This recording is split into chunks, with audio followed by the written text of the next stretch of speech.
और भागवत का भी नियम बता रहे हैं। ध्यान से सुनिए। कहने लगे कि जितासनो जीत श्वासो जीत संगो च जितेन्द्रिया स्थूले भागवतो रूपे मनः संधाय इंद्रिया। चार नियम मुख्य रूप से भागवत श्रवण करने के श्रोताओं को रखना चाहिए। सबसे पहला नियम जितासनो कहा। भागवत सुनने वाले व्यक्ति के हृदय पर शरीर को जितासनों करना चाहिए। आसन सिद्ध हो जाए। बैठ गए तो उठने का मन न करे, बैठ गए तो घड़ी देखने का मन न करे, बैठ जाए तो अन्यत्र का भाव त्याग दें, बैठ जाए तो चलने का ही मन न करे, बैठ जाए तो जिज्ञासा जागृत हो जाए, अब इसके बाद क्या, अब इसके बाद क्या, अब क्या होना है। आसन जही हो जाए। भागवत सुनने का प्रथम नियम जितासनो। हम आसन को ठीक करें। जितासनो जीत श्वासो। दूसरा नियम कहा श्वासों को जीत लिया जाए। चूंकि बंधुओं श्वासों का ही तो सबसे बड़ा खेला है। श्वास भी कई स्थानों पर कहा कि लिमिट है और सत्य है। भगवान ने श्वास निर्धारित बना दी है। सीमित श्वासों की संख्या कर दी। श्वास एक सीमा तक रख दिया। उतने ही श्वास लिए जाएंगे। उतने श्वास के बाद फिर आपकी आयु क्षीण हो जाएगी, शरीर की आयु चली जाएगी। इसलिए श्वास का नियंत्रण हो। आजकल लोगों ने प्राणायाम को शरीर स्वस्थता का साधन माना, लेकिन बंधुओं प्राणायाम शरीर स्वस्थता के साधन के साथ इंद्रियों को नियंत्रण करने का बड़ा साधन था। किसी भी अनुष्ठान में इंद्रियां ही हमें चंचल करती हैं। आंख ने देखा तो ध्यान भटका, कान ने सुना तो ध्यान भटका, नासिका ने किसी चीज को सूंघा तो ध्यान भटका, शरीर की त्वचा ने किसी चीज का स्पर्श किया तो ध्यान भटका। इसलिए प्राणायाम इंद्रिय जय का बड़ा साधन था।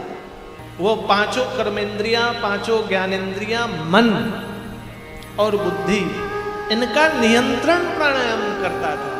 प्राणायाम में बंधुओं उपनिषद 108 उपनिषद में, वहां संन्यासो उपनिषद में हंस विद्या वर्णन है। सन्यासी को हंस विद्या आनी चाहिए। प्राणायाम नियंत्रित हो जाए। यदि वह श्वास 4 सेकंड में ले रहा है तो 8 सेकंड तक श्वास रोक ले और 16 सेकंड में उसकी श्वास छूटनी शुरू हो।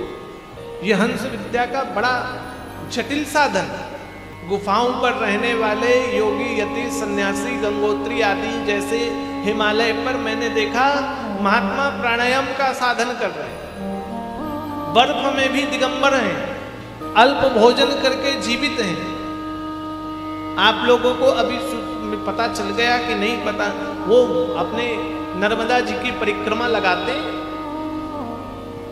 वो महात्मा जी, उनको कई वर्ष हो गए, उन्होंने भोजन नहीं किया, केवल नर्मदा जी का जल पीते हैं। 3 महीने में पूरी परिक्रमा पूरी करते हैं। साल के 2-3 परिक्रमा लगाते हैं। वो क्या नाम है उनका, पतले से हैं, वृक्ष बचाओ आंदोलन करते हैं जो, वो नर्मदा जी के तट पर परिक्रमा लगा रहे हैं। केवल जल से उन्होंने शरीर जीवित कर लिया। नर्मदा जी के तट पे एक महात्मा है सियाराम दास जी, 112 वर्ष की आयु हो गई। 112 वर्ष की आयु में कान से सुनाई नहीं देता। बंधुओं 24 घंटे केवल रामचरितमानस पढ़ते रहते। भोजन भजन सब, भोजन आदि तो छोड़ ही दिया। 112 वर्ष की आयु पर वो जीवित है। हम लोगों ने दर्शन किए दोनों महात्माओं के। हिमालय क्षेत्र पर ऐसे कई महात्मा, और जो बैठकर अपने साधन में लगे हुए हैं। इसलिए श्वासों का बड़ा खेल है। श्वास में चंद्र और सूर्य दो नाड़ी, इणा पिंगला सुषुम्ना। चंद्र नाड़ी चलती है तो व्यक्ति का दिमाग ठंडा रहेगा, और सूर्य नाड़ी चलेगी तो बुद्धि गर्म रहेगी। इसलिए लोग बोलते हैं दिमाग गर्म है अभी। ये शब्द ही वहीं से आया। सूर्य नाड़ी चल रही है और चंद्र नाड़ी चली तो फिर दिमाग ठंडा रहा। जिनको कफ आदि चलता है उनकी चंद्र नाड़ी चल रही होगी, जिनको पित्त बढ़ता है उनको सूर्य नाड़ी चल रही होगी। और सुषुम्ना यानी दोनों नाड़ियां, दोनों श्वास की नलियां बराबर चल रही होंगी। आप अपने नाक को चेक करना तो किसी से हवा तेज और किसी से कम चल रहा होगा, और दोनों जब बराबर चले तो वो सुषुम्ना का जागरण करता है। और बंधुओं जानते हो, ब्रह्म मुहूर्त पर उठने वाला व्यक्ति यदि भस्त्रिका कर ले तो उस दौरान कुछ देर तक दोनों नाड़ियां बराबर चलती हैं। इसलिए ब्रह्म मुहूर्त समाधि के लिए सर्वश्रेष्ठ माना, भजन के लिए श्रेष्ठ माना है। इसलिए कहा जितासनो जीत श्वासो, श्वास पर जय तब प्राप्त होगा जब ब्रह्म मुहूर्त पर उठना शुरू होगा, प्राणायाम करना शुरू होगा। जीत श्वासो जीत संगोच जितेंद्रिया, संगत अच्छी हो जाए। भागवत सुनने वाले व्यक्ति की भी संगत का प्रभाव बड़ा महत्व रखेगा, संगति का असर। भगवान की कृपा से आज तक चाकुलिया में ऐसा नहीं हुआ, लेकिन जब बाहर हम लोग कथा करते हैं बड़े बड़े पांडालों पर, तो वहां जेब कतरे, चैन कतरे सब होते हैं। वो अपने झुंड बनाकर आते हैं, और हमने देखा चोरी करने वाला चोरी करेगा, अपने पास नहीं रखेगा, वो पार्सल कर देगा दूसरी जगह, दूसरा तीसरी जगह, तीसरा चौथी जगह। इसलिए संगति का बड़ा असर है। संगति अच्छी हो जाए,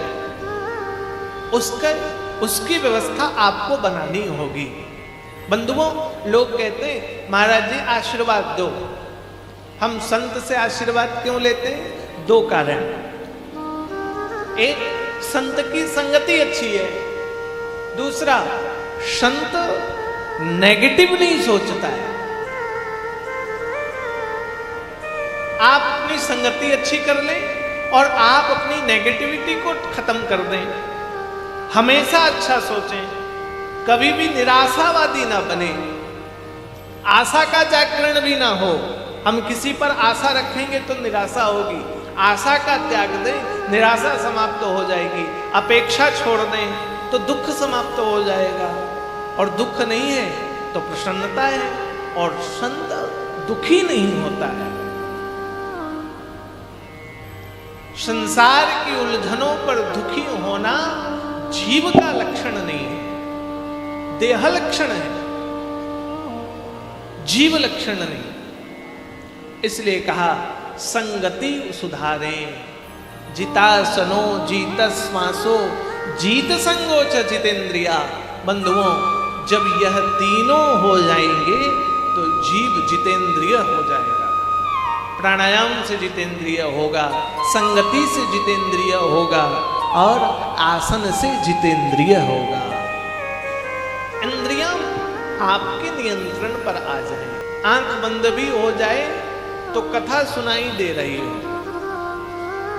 कान बंद भी हो जाए तो भी भगवान का भजन आपके हृदय पर सुनाई दे रहा हो। इसलिए नियम बताया, परीक्षित यह 4 बड़े नियमों को धारण करके स्थूले भागवतो रूपे मनः संधार्य इंद्रिया, स्थूल रूपेण भागवत को हृदय पर धारण करो।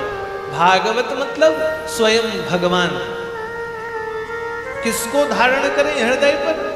भगवान को। लोग कहते मेरा हृदय दुख गया, किसी ने कहा मेरे हृदय पर आघात पहुंचाया, किसी ने कहा उसने ऐसा कहा मेरा हृदय द्रवित हो गया।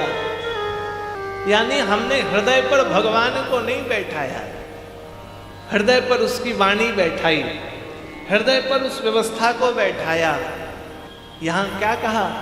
हृदय पर स्थूले भागवतो रूपे, भागवत रूप को हृदय पर बैठा लो। यानी संसार की व्यवस्थाओं का त्याग कर भागवत को हृदय पर बैठा लेने से भगवान की कथा 7 दिन में मोक्ष की तरफ लेकर जाएगा। और अमरता का साधन मोक्ष है, सुख का साधन मोक्ष है, समस्या से मुक्ति का साधन मोक्ष है। एकमात्र साधन मोक्ष ही है।